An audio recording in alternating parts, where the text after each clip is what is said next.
Good morning students and welcome back again. आज हम बाकी की जो पेंडिंग जनरल एंट्रीज हैं उन्हें हम कंप्लीट करेंगे और उससे पहले कुछ अनाउंसमेंट्स जो आपके साथ में शेयर करना चाहूँगा। तो सबसे पहले आप लोग मेरा YouTube channel Oracle commerce tutorials आप इसे भी सब्सक्राइब कर लीजिए, क्योंकि 1 या 2 दिनों के अंदर ही मैं आपके साथ MCQs डिस्कस करूंगा और वो MCQs मैं ओरेकल कॉमर्स ट्यूटोरियल पर उस पर आपके साथ डिस्कस करूंगा। जिन बच्चों ने अभी तक मेरे पिछले लेक्चर्स अभी तक नहीं देखे वो प्लीज़ जल्दी वो सभी लेक्चर्स को कवर अप कर लीजिए, क्योंकि इन सभी से ही रिलेटेड मैं MCQs आपसे डिस्कस करूंगा। और दिक्कत क्या आती है कि किसी बच्चे ने जो कुछ वीडियो आज से 10 या 15 दिन पहले अपलोड की थी, किसी बच्चे को डाउट आज आया, किसने आज वो वीडियो देखी है और वो कमेंट बॉक्स में क्वेरीज पूछता है और हर एक के लिए बाद में क्वेरी को हैंडल करना, उसके बारे में बच्चों को समझाना पॉसिबल नहीं हो पाता। तो साथ साथ अगर आप लोग अपने डाउट्स पूछते चलेंगे और मेरे लिए भी इजी हो जाएगा आप सबके डाउट्स को क्लियर करना साथ साथ ही। अदरवाइज हमें वो देखना पड़ता है दोबारा कि किसी बच्चे ने कुछ क्वेश्चंस तो नहीं पुट अप किया। अगर कोई क्वेश्चन पुट अप किया होगा तो तभी हम उनका आंसर दे पाएंगे। तो जनरल एंट्रीज में आज हम बाकी का शुरू करते हैं, ठीक है जी। तो इसमें भी अभी तक सभी बच्चों ने शायद अभी तक जितने भी एंट्रीज हैं उसको अच्छे ढंग से अभी तक पढ़ा नहीं है। जिन बच्चों ने अभी तक जनरल एंट्रीज के लेक्चर नहीं सुने हैं वो भी प्लीज़ इन्हें कवर अप कर लीजिए। तो आज जो हम एंट्रीज करेंगे, अभी तक 36 एंट्रीज मैंने आपसे डिस्कस कर ली हैं। तो 37th machinery purchase for ₹50,000, transportation expenses ₹2,000, installation expenses ₹3,000। एक बहुत ही इंपॉर्टेंट कंसेप्ट इसमें बताने जा रहा हूं। जब भी हम कोई एसेट खरीदते हैं और एसेट के ऊपर कोई भी ट्रांसपोर्टेशन खर्चा, कोई भी उसके इंस्टॉलेशन खर्चे, इंस्टॉलेशन या erection expenses, erection cost, machinery को, एसेट को पुट टू यूज करने के लिए अगर कोई भी खर्चा किया जाता है तो वो पर्टिकुलर एसेट की कॉस्ट में इंक्लूड हो जाता है, उससे एसेट की कीमत इंक्रीज हो जाती है। It is included in the cost of the asset. तो इंस्टॉलेशन एक्सपेंसेस, इरेक्शन कॉस्ट, ये क्या होती है? हमने कोई एसी खरीदा, अब मैं उस एसी को खुद तो उसको मैं इंस्टॉल नहीं कर पाऊंगा, फिट नहीं कर पाऊंगा। उसको इंस्टॉल करने के लिए मैं किसी टेक्नीशियन को बुलाता हूं और उसके इंस्टॉलेशन के जो भी खर्चे होंगे वो एसी की कॉस्ट में ही ऐड कर दिए जाएंगे। ट्रांसपोर्टेशन, मैंने एसी खरीदा, ऑटो वाले को हायर किया कि आप एसी मेरे घर तक छोड़ दीजिए, और जो खर्चा, जो पैसे मैंने ऑटो वाले को दिए होंगे वो भी एसी की कॉस्ट में ऐड हो जाएगा। तो बिजनेस के पॉइंट ऑफ व्यू से हम बात कर रहे हैं, तो बिजनेस के लिए कोई भी जब एसेट खरीदा जाता है उसके ट्रांसपोर्टेशन के खर्चे, उसको पुट टू यूज तक करने के जितने भी खर्चे लगेंगे वो सब खर्चे एसेट की कीमत में ऐड हो जाएंगे। तो यहां पर बच्चे अक्सर गलती कर देते हैं, जो हमारे पास ट्रांसपोर्टेशन एक्सपेंसेस हैं, इंस्टॉलेशन एक्सपेंसेस हैं, उनको वो अलग से उनकी ट्रांजैक्शन कर देते हैं, जनरल एंट्री पास करते हैं, उनको अलग लिखते हैं और मशीनरी की कीमत को, उसकी कॉस्ट को अलग लिखते हैं। हमें वैसा नहीं करना। तो इस जनरल एंट्री में हमारे 2 अकाउंट इन्वॉल्व हैं। एक आ जाएगा हमारे पास मशीनरी अकाउंट और दूसरा कैश अकाउंट। दूसरा कौन सा आ जाएगा? Cash account. क्योंकि हमने इस क्वेश्चन में कुछ नहीं लिखा, तो जो मशीनरी खरीदी है, जो इंस्टॉलेशन खर्चे पे किए हैं या और जो खर्चे पे किए गए होंगे, हम यही अज्यूम करेंगे अगर कुछ नहीं कहा गया होगा। These all expenses are paid in the form of cash. So machinery जो हमने खरीदी है, ट्रांसपोर्टेशन एक्सपेंसेस, इंस्टॉलेशन एक्सपेंसेस, ये सब कैश पर होगा।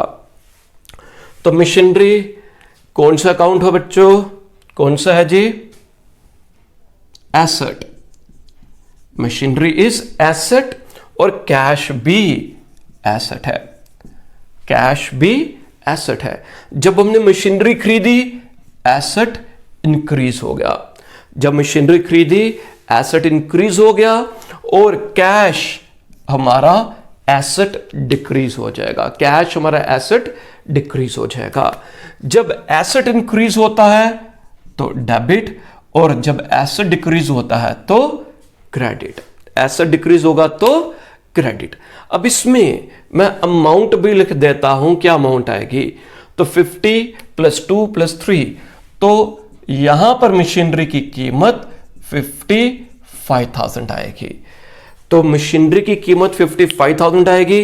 50,000 का जो हमने उसकी कॉस्ट प्राइस थी और बाकी के 2,000 + 3,000 के जो हमने खर्चे पे किए थे वो एसेट की, मशीनरी की कॉस्ट में इंक्लूड हो जाएंगे। ठीक है, तो डेबिट और क्रेडिट दोनों में 55,000 आ जाएगा। मैंने पहले लेक्चर्स में बताया था, आप लोगों को मैं कंसेप्ट समझा रहा हूं कि डेबिट किसको करना है, क्रेडिट किसको करना है। इसका जो टेक्निकली लिखना कैसे है मैं अभी आपसे वो डिस्कस नहीं कर रहा। इसकी प्रेजेंटेशन कैसे होगी तो उसे कई बच्चों ने कमेंट में पूछा था कि इसको डेबिट को आप अलग कर कर लिखिए या डेबिट हमेशा ऊपर लिखिए या क्रेडिट हमेशा नीचे लिखिए। जब हम जनरल एंट्रीज पास करेंगे इन जो इसका जो टेक्निकल फॉर्मेट है उस फॉर्म में करेंगे तब तो डेबिट ऊपर आएगा, क्रेडिट नीचे आएगा। मैं आपको लास्ट में वो भी समझाऊंगा, बट मेन जो फोकस अभी है वो है डेबिट किसको करना है, क्रेडिट किसको करना है। जब आपको डेबिट और क्रेडिट आ जाएगा तो लिखना कैसे होगा उसमें कोई मुश्किल नहीं है, कोई दिक्कत नहीं है। ठीक है जी। तो next transaction, furniture costing ₹18,000 is sold for ₹16,000। Furniture हमने 18,000 का खरीदा था और 16,000 का बेच दिया। 16 की जगह जैसे नेक्स्ट ट्रांजैक्शन होगी उसमें हमने या इस ट्रांजैक्शन किसी और ट्रांजैक्शन में हमने ज्यादा रेट का भी बेचा हो सकता है कि 18,000 का फर्नीचर खरीदा होगा और 19,000 का बेच दिया होगा। ठीक है, यूजुअली कम पर ही बिकता है, बट हो सकता है कि इन सम रेयर केसेस हम ज्यादा रेट पर भी बेच दें किसी भी एसेट को।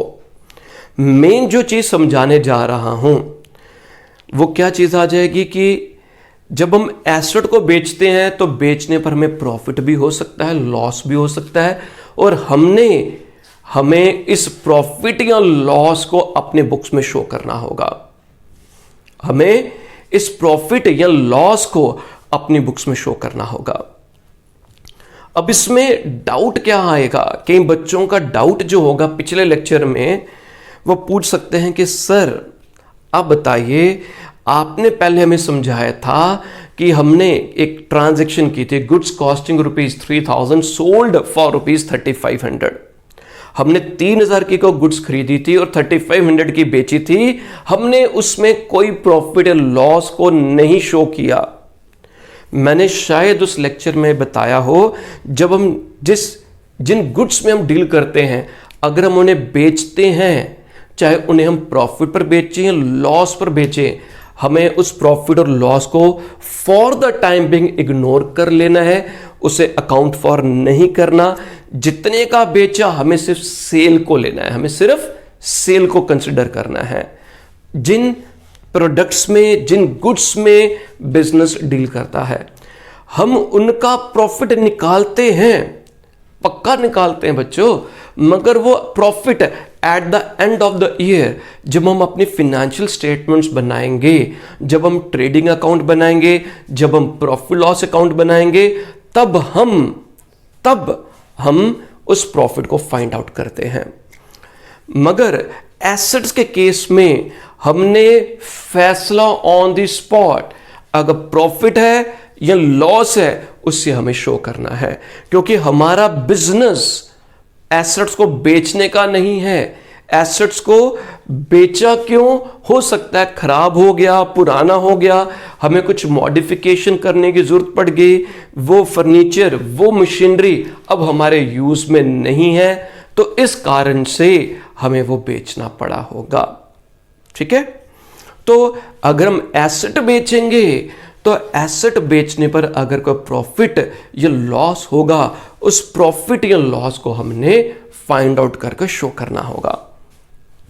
इन दिस जर्नल एंट्री 18,000 का खरीदा था, बेचा कितने का?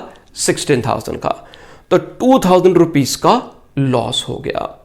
इसमें 3 अकाउंट इन्वॉल्व होंगे, एक furniture account, next one is cash account, and the third one is हमें बेचने पर क्या हुआ? प्रॉफिट या लॉस। 18,000 की चीज 18,000 की आइटम 16,000 में बेची तो 2,000 रुपीज का लॉस हो गया। So that's why we are having another account, loss on sale of furniture account. तो we will be having 3 accounts in this case. Furniture, again पहले आपको बताया था, furniture is asset, cash asset, loss on sale of furniture ये expense है। Loss को आप expense की कैटेगरी में रहने दिया करें। जब हमने फर्नीचर को बेचा, मेरे पास पहले 3 चेयर्स थी। फर्नीचर मीन्स चेयर्स, कोई भी चीज हो सकती है, अलमीराज, कोई भी। मेरे पास 3 चेयर्स थी, मैंने उसमें से 2 चेयर्स बेच दी। अब मेरी चेयर्स कितनी होगी? कम होगी या ज्यादा? मेरे पास अब कितनी रहेगी? 1। Earlier I was having 3 chairs, now I am having only 1 chair. तो मेरी जो फर्नीचर है, मेरी जो चेयर्स हैं वो डिक्रीज हो गई, तो उसको मैंने डिक्रीज कर दिया। मैंने जब बेचा, चाहे मैंने प्रॉफिट पर बेचा चाहे लॉस पर बेचा, बट मेरे पास तो कैश आएगा, कैश मेरा इंक्रीज होगा। मैंने 18,000 की आइटम को चाहे 16 पर बेचा चाहे 15,000 पर बेचा, but I will be getting that much money. मेरा कैश 16,000 रुपीज से इंक्रीज होगा। अगर कैश इंक्रीज होगा तो इंक्रीज कर दिया, और मेरे एक्सपेंस या मेरे लॉसेस इंक्रीज हो जाएंगे। तो एसेट डिक्रीज हुआ, क्रेडिट, एसेट इंक्रीज हुआ, डेबिट, लॉस इंक्रीज हुआ, डेबिट। अमाउंट्स में लिख लेते हैं। फर्नीचर के कॉस्ट क्या थी? जब हम लिखेंगे अमाउंट, हमने फर्नीचर की कॉस्ट लिखनी होगी। कॉस्ट कितनी है फर्नीचर की? 18,000। बेचा कितने का? 16,000। और लॉस कितने का हुआ? 2,000। जब हम जनरल एंट्री के फॉर्म में लिखेंगे तो डेबिट हमने पहले ऊपर ही लिखना है। इन दोनों ट्रांजैक्शंस को हम ऊपर लिखेंगे डीआर में, डेबिट में। इन दोनों का टोटल क्या है? 16,000 प्लस 2,000, 18,000। तो डेबिट का total is equal to credit. तो debit should be equal to credit. अभी आप बस यही ध्यान रखिएगा कि डेबिट क्या वो क्रेडिट के बराबर है या नहीं है।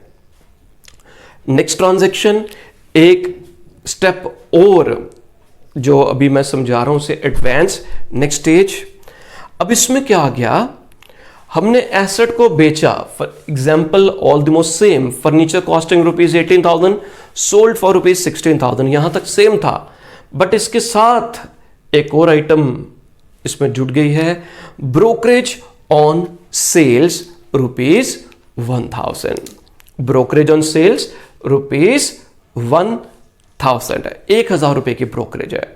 इससे रिलेटेड मैंने एक्सप्लेनेशन मैंने यहां पर लिखी है, एक्सप्लेनेशन जो आ जाएगी।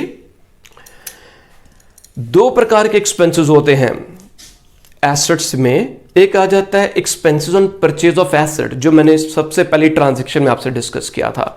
कोई भी expenses on purchase of asset, asset को खरीदने पर कोई भी अगर कोई खर्चा होता है वो एसेट की कॉस्ट में ऐड हो जाता है। क्या होता है? उसे हम एसेट की कॉस्ट में ऐड कर देंगे। इसके अलावा अगर कोई खर्चा हमने पे किया, एक्सपेंसेस, किस पर एक्सपेंसेस आ गए? Expenses on sale of assets. अगर परचेज ऑफ एसेट होगा उसे एसेट की कीमत इंक्रीज हो जाती है, वह एसेट के कॉस्ट में एड अप हो जाएगा। Whereas expenses on sale of asset, जब हमने कोई एसेट बेचा, एसेट को बेचने पर हमने कुछ एक्सपेंसेस किए, एक्सपेंसेस ऑन सेल अगर है तो उन खर्चों की क्या ट्रीटमेंट होगी, एक्सपेंसेस ऑन सेल की। तो इन्हें हम डिडक्ट करते हैं। डिडक्ट कहां पर करेंगे, ये ऐड किस में करेंगे, डिडक्ट भी लिखा मैंने और ऐड भी लिखा है।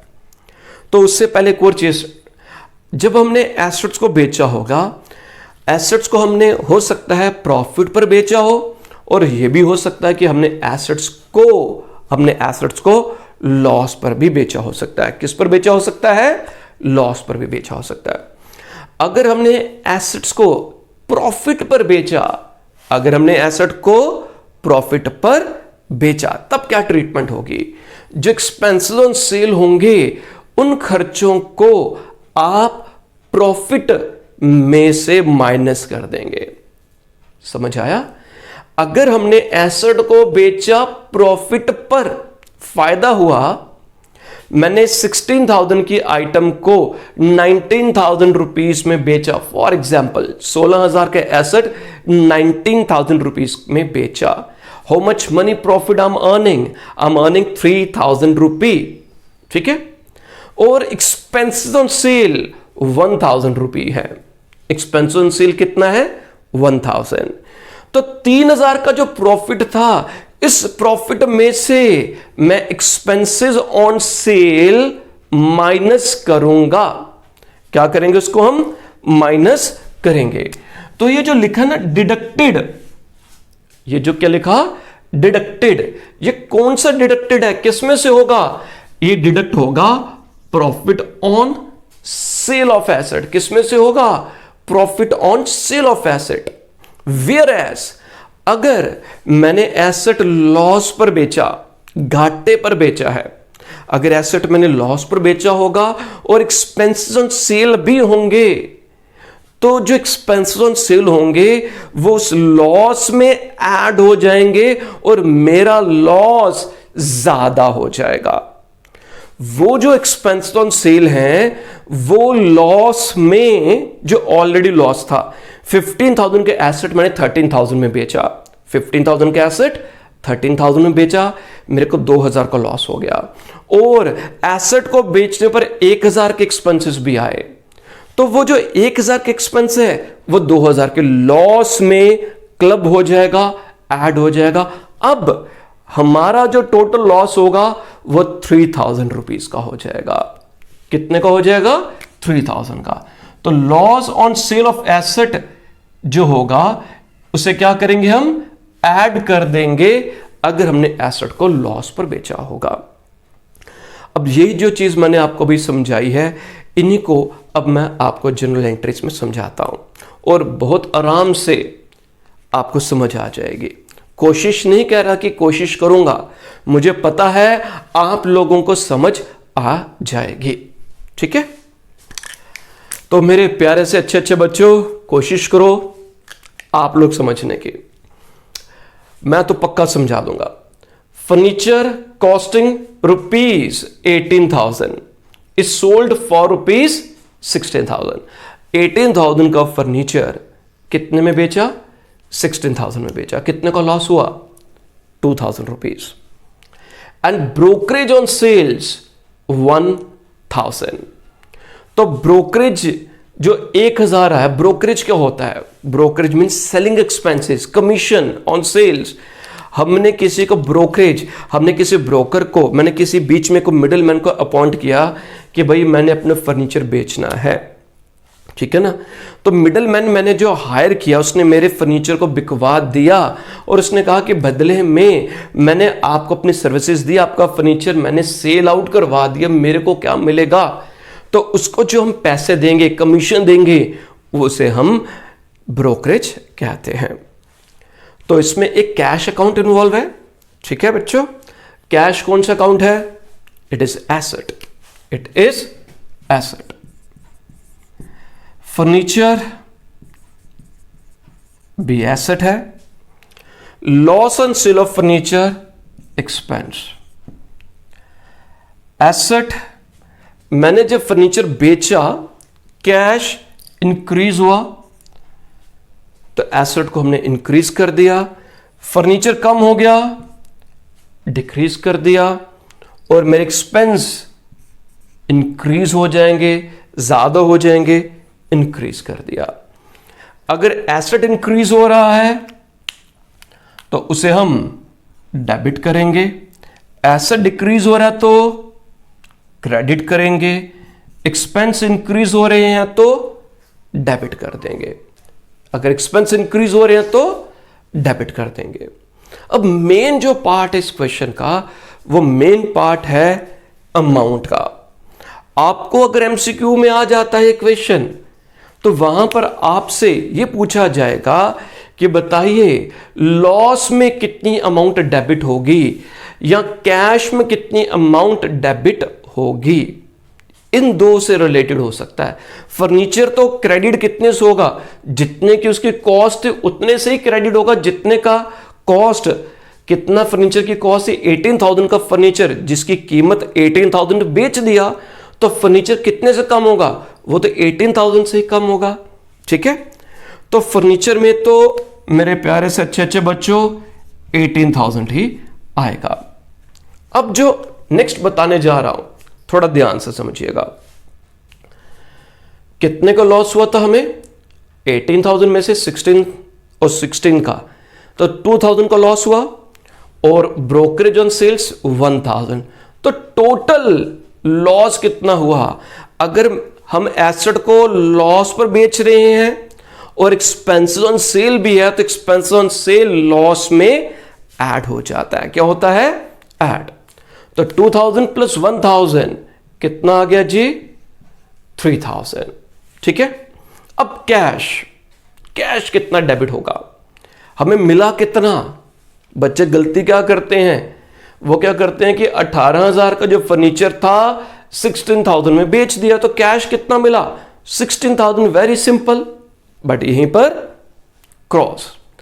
हमने फर्नीचर बेचा 16,000 का, 16,000 मेरे को मिला, बट 16,000 में से उसी समय जब मिडलमैन था उसने 1,000 मेरे से ले लिया। कितना लिया, उसने 1,000 मेरे से ले लिया। या फिर हम दूसरे शब्दों में कहेंगे कि जो मिडलमैन ने 16,000 का बेचा, 16,000 मिडलमैन ने पैसे पकड़े, उसमें से 1,000 अपने पास रख कर मेरे को कितने रुपए दिए, मेरे को मिडलमैन ने 15,000 रुपए दिए। और अगेन कोई और घुमा फिरा कर 16,000 मेरे पास हाथ में आए, 1,000 उसी समय मिडलमैन ने ले लिए। एक्चुअल में मेरी पॉकेट में कितने आए, मेरी पॉकेट में 15,000 रुपीस आए हैं। कितने आए, तो 15,000 रुपीस से कैश डेबिट होगा। अब मैंने आपको क्या बोला, क्रॉस चेक करना है। मैंने एंट्री कोई ट्रांजैक्शन गलत तो नहीं कर दी, चेक कर लेते हैं जी। Debit should be equivalent to credit. Debit में कौन कौन सा, 15 प्लस 3 18, और क्रेडिट में बच्चों कितना है, क्रेडिट में भी 18 है। So debit should be equivalent to credit, तो वो क्रेडिट के बराबर है। क्वेश्चन, ये ट्रांजैक्शन मैथमेटिकली ठीक है। Next transaction is furniture purchased for ₹12,000। कितने का फर्नीचर खरीदा था हमने, 12,000 का। तो हमने परचेज वाली ट्रांजैक्शन नहीं करनी, इसमें सेल्स रिलेटेड है। या परचेज वर्ड क्यों लिख दिया, कंफ्यूज करने के लिए। हम इसकी जगह लिख सकते थे furniture costing ₹12,000 sold for ₹15,000। So we are concerned here only with the sales. तो फर्नीचर जो 12,000 जिसकी कॉस्ट थी, जितने का खरीदा था, इस फर्नीचर को हमने 15,000 रुपए में बेच दिया। कितने का प्रॉफिट हुआ, 3,000 रुपए का प्रॉफिट हो गया। और ब्रोकरेज ऑन सेल्स या कमीशन ऑन सेल्स कितनी आ गई, ब्रोकरेज ऑन सेल्स या कमीशन ऑन सेल्स इज 500, 500 रुपया। ठीक है, प्रॉफिट कितना हुआ था, 3,000। मैंने अभी ऊपर क्या समझाया था, अगर प्रॉफिट होता है एसेट को बेचने पर तो प्रॉफिट में से हम एक्सपेंसेस ऑन सेल माइनस कर देते हैं। जो 3000 का प्रॉफिट हुआ था, कितने का? 3000 का, इसमें से एक्सपेंस ऑन सेल 500 माइनस कर दीजिए, तो profit on sale of furniture हमारा 3000 नहीं है, वो 2500 रुपीज। एक्चुअल में प्रॉफिट 3000 था। आउट ऑफ दैट प्रॉफिट हमने 500 एक्सपेंस ऑन सेल दे दिया, कमीशन दे दिया, वो से हमारा प्रॉफिट 500 कम हो गया। नेट प्रॉफिट हमें 2500 रुपीज ही हुआ। इसमें हमारे पास 3 अकाउंट इन्वॉल्व हैं, cash, asset, furniture be asset, profit means revenue. Asset increase हुआ, कैश इंक्रीज हुआ, कैश इंक्रीज हुआ, दैट मीन्स कैश वाला एसेट इंक्रीज होगा, हमने बेचा तो कैश इंक्रीज हुआ, डेबिट। फर्नीचर वाला एसेट डिक्रीज हुआ, क्रेडिट। रेवेन्यू इंक्रीज हुआ, रेवेन्यू इंक्रीज हुआ तो क्रेडिट आ जाएगा। फर्नीचर में अब कितने अमाउंट लिखेंगे? कितने की कॉस्ट थी इसकी? 12,000, तो 12,000 रुपीज का हमने फर्नीचर बेच दिया था, तो फर्नीचर में 12,000 रुपीज आ जाएगा। प्रॉफिट में 2500 रुपीज मैंने आपको बताए थे पहले, ठीक है, 2500 रुपीज। और नेक्स्ट क्या आ जाएगा? कैश में कितना आएगा? कैश में कितना आएगा? सोचो सभी बच्चे, ठीक है, सोच लिया? ओके। हमने जब बेचा 15,000 रुपीज का बेचा, out of this 15,000 immediately 500 rupees middle man ने ले लिए। How much money actually I am getting in hand? I am getting only 14,500। तो आप देखेंगे 14,500 डेबिट, क्रेडिट में 12,000 plus 2,500, credit and debit both are equal, that means mathematically okay. Next transaction, goods costing rupees 3,000 destroyed by fire. 3,000 की goods थी, वो fire की वजह से डिस्ट्रॉय हो गए। इसमें हमें कुछ भी क्लेम नहीं मिल पा रहा, कुछ लिखा नहीं है। नेक्स्ट जो ट्रांजैक्शंस करेंगे उसमें हो सकता है कि जो आपको मैं करवाऊं उसमें हम पढ़ेंगे अगर इंश्योरेंस कंपनी से हमें कुछ क्लेम भी मिला। इसमें अगर कुछ नहीं लिखा हुआ, हम ये अज्यूम करते हैं कि हमें कुछ भी इंश्योरेंस कंपनी से नहीं मिला, it is uninsured goods.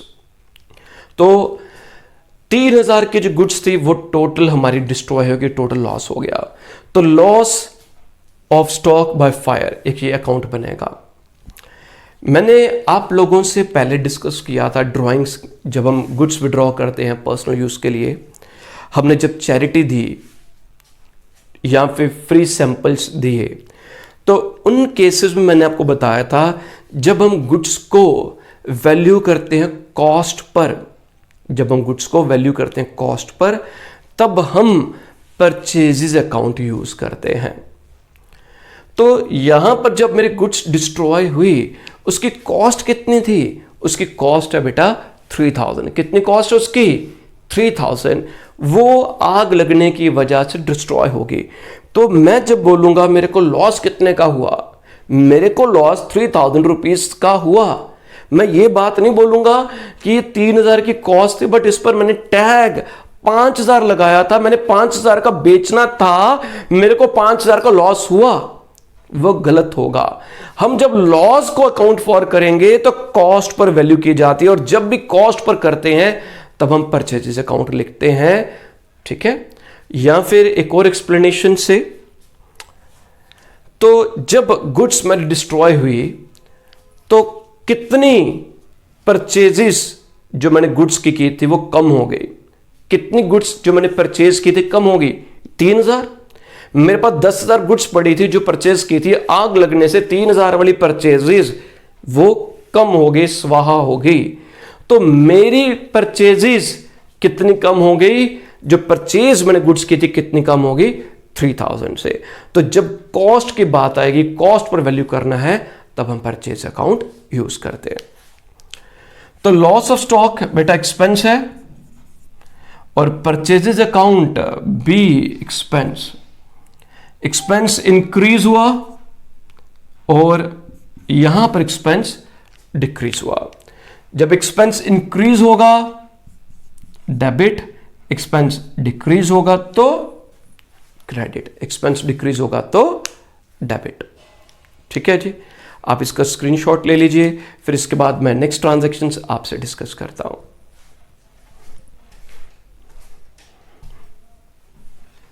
Next journal entry, goods costing ₹4,000 destroyed by fire, 80% of the value received as claim in cash. तो पिछली ट्रांजैक्शन में हमें कुछ भी क्लेम नहीं मिला था।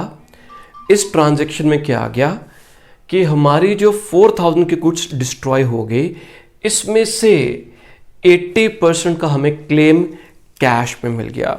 अगर कैश में क्लेम मिलता है तब हम कैश अकाउंट लिखेंगे, और कई बार लिखा हो सकता है claim admitted by the insurance company.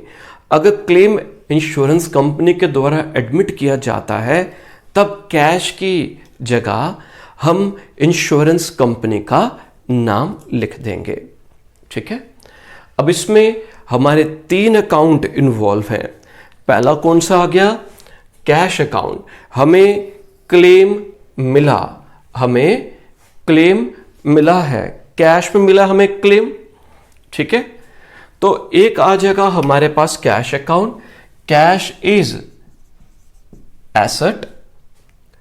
Next is loss by fire, loss by fire expense, और purchases account expense. Purchases account क्या है? एक्सपेंस है। अब हमें जब कैश मिलेगा तो एसेट हमारा इंक्रीज होगा, तो जब हमारा एसेट इंक्रीज होगा तो उसे हम क्या करेंगे? डेबिट कर देंगे। कैश हमें मिला, एसेट हमारा इंक्रीज हुआ और इसे हम डेबिट कर देंगे। लॉस बाय फायर एक्सपेंसेस भी हमारे इंक्रीज हुए, इनको भी हम डेबिट कर देंगे, इनको भी हम डेबिट कर देंगे। एंड परचेजेज अकाउंट एक्सपेंस, हमारी जो गुड्स थी वो डिक्रीज हो गई, जो गुड्स परचेज की थी वो कम हो गई, तो एक्सपेंस डिक्रीज हुआ, क्रेडिट कर देंगे, उसको हम क्रेडिट कर देंगे। अब इसमें अमाउंट्स देखते हैं। 4,000 का 80% ही कैश मिला। कितना कैश मिला हमें? 4,000 का 80%, दैट मीन्स 3,200 रुपीज ही हमें कैश मिलेंगे। 3,200 कैश में, बाकी का जो 800 रुपीज, टोटल 4,000 है, 3,200 कैश मिल गया एंड द रिमेनिंग 800 वो हमारे लिए लॉस हो गया, वो लॉस बाय फायर में आ जाएगा। एंड 4,000 परचेजेस अकाउंट के क्रेडिट में आ जाएगा। तो क्रॉस चेक कर लेंगे आप, डेबिट का टोटल भी 4,000 है और क्रेडिट का टोटल भी 4,000 है। नेक्स्ट ट्रांजैक्शन, ये जो ट्रांजैक्शन है जब हम कैश बुक चैप्टर पढ़ेंगे तो वहां पर कुछ 1, 2, 3 ये 3 ट्रांजैक्शंस जो होंगी, जनरल एंट्रीज होंगी, वहां पर भी ये पूछी जाएंगी और वहां पर ट्रीटमेंट मिलती जुलती होगी और इंपॉर्टेंट है। ये वहां पर काफी ध्यानपूर्वक कैश बुक में करना होगा। अगर आपको जनरल एंट्री समझ आ जाएंगी तो कैश बुक में करना थोड़ा और इजी हो जाएगा। तो क्या ट्रांजैक्शन हमारी? Check received from A debtor and not deposited in the bank on the same day. हमें हमारे डेटर से एक चेक मिला और हमने इमीडिएटली सेम डे में बैंक में वो चेक जमा नहीं किया। अगर हमने सेम डे को वो चेक बैंक में डिपॉजिट अगर नहीं किया होगा, अगर बैंक में डिपॉजिट नहीं करते हैं तो उस चेक को हम कैश की तरह ट्रीट करेंगे। It is as good as cash, it will be treated like cash. तो हमें वो चेक दिया किसने? हमें हमारे डेटर ने दिया है। नाम अगर क्वेश्चन में लिखा होगा तो नाम लिख देंगे, अगर कुछ नाम नहीं लिखा होगा हम डेटर जो होगा वो लिख देंगे। तो इसमें कैश अकाउंट जो है, कैश अकाउंट एसेट है, ठीक है, डेटर भी एसेट आ जाएगा। जब हमें चेक मिला, हमने बैंक में जमा नहीं किया सेम डे को, ऑन दैट वेरी डे वो चेक क्या होगा, एमसीक्यूज में क्वेश्चन पूछा जाएगा, हो सकता पूछा जाए, और मैक्सिमम बच्चे गलत लिखते हैं। तो हमें चेक मिला, आज चेक मिला, पोस्ट डेटेड चेक मिला, आज 10 तारीख के डेट का चेक मिला। इसकी जो तारीख है, जो हमें बैंक में जो पेमेंट, पोस्ट डेटेड चेक का मतलब इसकी पेमेंट हमें कब मिलेगी, या मेरे को चेक मिला, मेरे को एडवांस में चेक मिल गया, मैंने यह बैंक में जमा नहीं किया, मैंने 3 दिन बाद, 6 दिन बाद, 10 दिन बाद, 3 मंथ वैलिडिटी होती है चेक की, तो मैंने अभी तक बैंक में जमा नहीं किया। या अक्सर क्या होता है, हमें एडवांस में चेक मिल जाता है, मैंने किसी को सामान बेचा, उसको 20 दिन का टाइम दे दिया पेमेंट का, और उसको कहता हूं कि भैया को प्रूफ हो कि कल को आप मेरे को पैसा नहीं दोगे तो बिफोर हैंड मैं उससे 15 दिन की डेट का चेक ले लेता हूं। तो मेरे को आज चेक मिला बट मैंने बैंक में जमा नहीं किया, एक ही मतलब है, पोस्ट डेटेड चेक या चेक मिला, मैं बैंक में जमा करना भूल गया या नहीं जमा किया। तो कैश इज एसेट, एसेट हमारा इंक्रीज हो जाएगा, एसेट हमारा इंक्रीज हो जाएगा, ठीक है, और डेटर से एसेट हमारा डिक्रीज होगा। इसको हम डेबिट करेंगे और इसको हम क्रेडिट कर देंगे। ओके, नेक्स्ट, ये जो चेक हमें मिला, फर्दर किसी डेट को 10 दिन बाद, महीने बाद, जब भी होगा, जब इस चेक को हम बैंक में जमा करेंगे, तो जब हमने इस चेक को बैंक में जमा किया, ठीक है, तो मेरा बैंक का बैलेंस इंक्रीज होगा, बैंक में चेक जमा किया, बैंक का बैलेंस इंक्रीज होगा, और जो मेरे पास ये जो चेक था, it was in the form of, उसको हमने क्या ट्रीट किया था, हमने इसे कैश की तरह ट्रीट किया था। तो वो जो कैश था वो अब हमारा कम हो गया, और ये कैश अब हमारा बैंक में चला गया, बैंक इंक्रीज हो गया, और सो कॉल्ड जो हमारा कैश था वो डिक्रीज हो जाएगा। सो कॉल्ड मीन्स एक्चुअल में कैश नहीं है, but it is as good as cash. तो वो जो कैश, जो सो कॉल्ड कैश था, वो कम हो जाएगा।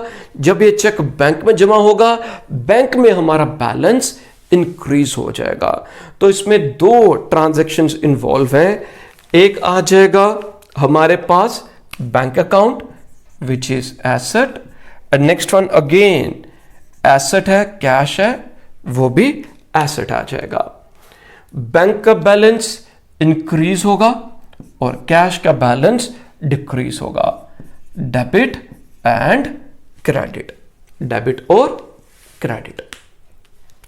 अब यही चेक जो हमने बैंक में जमा किया था, अब वो जिस तारीख को मिलना था बैंक में जमा कर दिया, हमारा बैंक का बैलेंस हमने इंक्रीज कर दिया, भाई बैंक में जमा कर दिया। बट वो चेक जब भी हम चेक बैंक में जमा करते हैं, मेरे को मिस्टर ए ने चेक दिया, मैंने वो चेक अपनी कैश बुक में लिख दिया, जमा किया, जिससे मेरा बैंक का बैलेंस इंक्रीज हो गया, और उससे मैं बैंक में जमा कर देता हूं। अब मेरे बैंक वाले क्या करेंगे, जहां पर मेरा अकाउंट है, मेरा पीएनबी में अकाउंट है, ठीक है, ए का जेके बैंक में अकाउंट है, तो ए ने मेरे को जो चेक दिया वो जेके बैंक का था, मैंने वो चेक अपने पीएनबी में जमा किया, ठीक है। मेरे बैंक वाले अब जेके बैंक को कांटेक्ट करेंगे कि आपके बैंक में जो ए का खाता है, ए का अकाउंट है, उसने चेक इशू किया है। तो जेके बैंक वाले ए के अकाउंट से अगर पैसा है, अगर सब चीजें ओके है, तो ए के अकाउंट से जेके बैंक में जो अकाउंट है वहां से पैसा मेरे अकाउंट में पीएनबी में ऐड कर देंगे। किसी कारणवश हो सकता है कि ए के बैंक अकाउंट में पैसा ही ना हो, ए ने जो सिग्नेचर्स किए थे वो टैली ना हो सकता है कि कोई कटिंग चेक में होगी हो या और कोई भी कारण हो सकता है जिस वजह से वो चेक डिसऑनर हो गया। डिसऑनर मींस उसको ऑनर नहीं किया, उसको पेमेंट नहीं की, उसके लिए पेमेंट नहीं की, तो उसे हम बोलते हैं डिसऑनर होना। तो इसमें अब दो अकाउंट इन्वॉल्व होंगे। एक तो बैंक अकाउंट। बैंक अकाउंट कैसे आ गया? क्योंकि बैंक मैंने पहले इंक्रीज किया था, मेरे को बैंक वालों ने कहा कि आपका अकाउंट का बैलेंस कम कर दीजिए, आपके खाते में, आपके अकाउंट में पैसा जमा नहीं हुआ, तो मेरा बैंक कम हो गया, एक बैंक अकाउंट आ जाएगा। और वो चेक मैंने किससे लेना था? मैंने वो पेमेंट लेनी थी अपने डेटर ए से, मेरा जो डेटर था। अब जब डेटर ने मेरे को पैसा दिया था, इधर देखेंगे, जब डेटर ने मेरे को पैसा दिया था, मैंने डेटर के अकाउंट को खत्म कर दिया था, उसको मैंने क्रेडिट कर दिया, खत्म कर दिया। भाई आपका और मेरा हिसाब किताब खत्म, आपने पैसा देना था, आपने चेक दे दिया, अकाउंट क्लोज, ठीक है, हमने अकाउंट बंद कर दिया। बट जब वो चेक डिसऑनर हो गया तो मेरे को अपने जो डेटर ए से वो पैसा अब लेना होगा। मैंने ए को फोन किया, भैया आपने जो चेक दिया था वो डिसऑनर हो गया, अब आप मेरे को पैसा पे करिए, या तो मेरे को वो चेक दे देगा नया, या वो मेरे को कैश के माध्यम से पैसा दे देगा। तो इस ट्रांजैक्शन में दो अकाउंट इन्वॉल्व हैं, एक बैंक अकाउंट और दूसरा डेटर अकाउंट।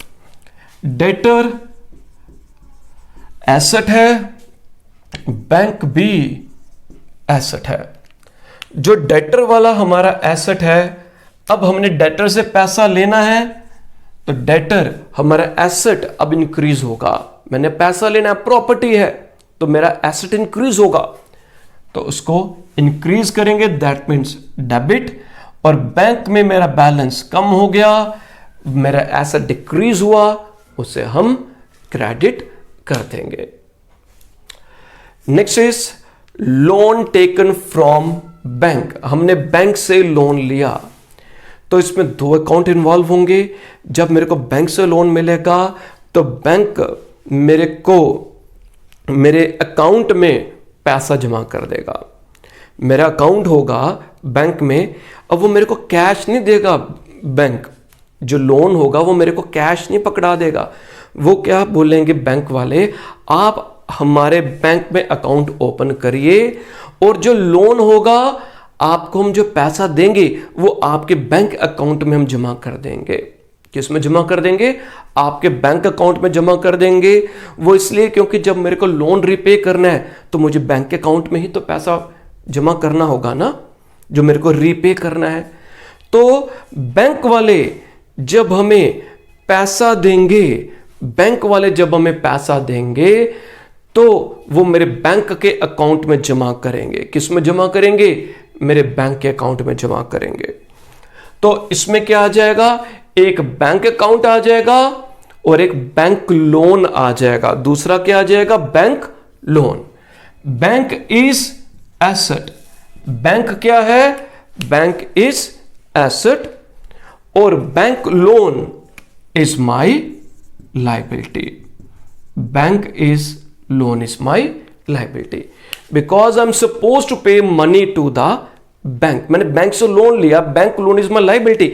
मेरे को उनको पैसा जो वापस पे करना है वो मेरी लाइबिलिटी है। तो बैंक अकाउंट एसेट है, बैंक से एसेट इंक्रीज हुआ, पैसा मेरे बैंक अकाउंट में जमा होगा, बैंक एसेट इंक्रीज हुआ, डेबिट। लाइबिलिटी भी मेरी इंक्रीज हुई क्योंकि मेरे को बैंक को पैसा पे करना है, लाइबिलिटी इंक्रीज हुई, क्रेडिट कर देंगे। क्या करेंगे? उसको हम क्रेडिट कर देंगे। Next transaction is paid for bricks, cement, ETC to construct foundation to install machinery. हमने को मशीनरी इंस्टॉल करनी है, उसके लिए हमें एक फाउंडेशन बनानी पड़ी। मेरे को मशीनरी लगानी है, मशीनरी के लिए जैसे हम कोई प्लेंथ बनानी होगी, मेरे को जनरेटर इंस्टॉल करना लगाना है, उसके लिए मुझे एक जो सीमेंट का, बजरी का एक जो कुछ भी मटेरियल, कुछ उसके लिए फाउंडेशन तैयार करनी होगी जिस पर मैं उस मशीनरी को खड़ा कर सकूं, रख सकूं, इंस्टॉल कर सकूं। तो ये जितने भी पैसे खर्च किए वो किसके लिए खर्च किए? मशीनरी को इंस्टॉल करने के लिए। तो कोई भी खर्चा अगर मशीनरी को इंस्टॉल करने से रिलेटेड होगा तो मशीनरी की कॉस्ट में ऐड होगा। तो यहां पर ये जितने भी खर्चे किए थे इससे हमने मशीनरी के लिए किए हैं तो वो हमारी मशीनरी बन जाएगी। क्या बन जाएगी? मशीनरी अकाउंट आ जाएगा। और दूसरा कैश अकाउंट होगा। दूसरा जो इफेक्ट पड़ेगा वो कैश पर पड़ेगा, कैश अकाउंट आ जाएगा। अगर हमने बिल्डिंग, अगर हमने ये जो ब्रिक्स, सीमेंट वगैरह लगाया होता, बजरी या और चीजें लगाई होंगी, किसके लिए लगाई होती? बिल्डिंग बनाने के लिए। तो इन दैट केस हमारा एक अकाउंट जो बनता वो बिल्डिंग अकाउंट बनता और दूसरा कैश अकाउंट। अगर यही चीजें हमने ब्रिक्स ली, सीमेंट लिया, सरिया, आयरन लिया, किसके लिए? बिल्डिंग कंस्ट्रक्ट करने के लिए। तो ये सब खर्चे किसके लिए थे? बिल्डिंग बनाने के लिए। तो इन सब को कलेक्टिवली हम बिल्डिंग अकाउंट इनके लिए वर्ड लिख देते। अब यहां पर बिल्डिंग नहीं बना रहे, हम फाउंडेशन बना रहे हैं जहां पर बिल्डिंग, जहां पर हम मशीनरी इंस्टॉल कर सकें, जिस पर मशीनरी इंस्टॉल कर सके। So that's why here we have written machinery account. तो machinery is asset, cash is asset. Machinery asset है, कैश एसेट है। मशीनरी बेटा इंक्रीज हो गया, कैश डिक्रीज हो गया। डेबिट करेंगे और क्रेडिट करेंगे, डेबिट करेंगे और क्रेडिट करेंगे। Last entry, purchase a horse for ₹15,000 for delivering goods to the customers. हमने घोड़ा खरीदा, हमारे पास टांगा, जो घोड़े के पीछे जो काटेज जो लगेगी वो हमारे पास ऑलरेडी है। तो इसलिए हमने अब घोड़ा खरीदा किसके लिए? गुड्स को डिलीवर करने के लिए। कई जगह आप देखेंगे अभी भी चल रहे हैं, ठीक है। तो गड्ढे चल रहे होते हैं, उन गड्ढों पर सामान को एक जगह से दूसरी जगह जो होगा काटेज के लिए यूज किया जाता है। तो हमने भी एक हॉर्स खरीद लिया। अब ये जो हॉर्स हमने खरीदा है, इससे हम अकाउंट्स की लैंग्वेज में लाइफ स्टॉक कहते हैं। तो ये जो लाइफ स्टॉक होता है ये बिजनेस के लिए एसेट है। बिजनेस के लिए क्या है? एसेट है। और अगर ये बिजनेस के लिए एसेट है और हमने ये जो खरीदा इसके लिए कैश पे किया, कैश भी एसेट है, कैश भी एसेट है। लाइफ स्टॉक खरीदा, एसेट इंक्रीज हो गया, डेबिट करेंगे, कैश डिक्रीज हुआ, क्रेडिट कर देंगे, क्रेडिट कर देंगे। तो जितनी भी मैक्सिमम, मेरे ख्याल से अभी तक हमने 46 जनरल एंट्रीज कर ली हैं। तो ये मैक्सिमम जितनी पॉसिबल जो भी हो सकती थी मैंने आप लोगों को जनरल एंट्रीज जो करवा दी हैं। अगर आप लोगों को कहीं से कोई भी मटेरियल मिलता है या कहीं वो बुक को रेफर करते हो, कई बच्चे पूछ रहे थे कि क्या ये सफिशिएंट है?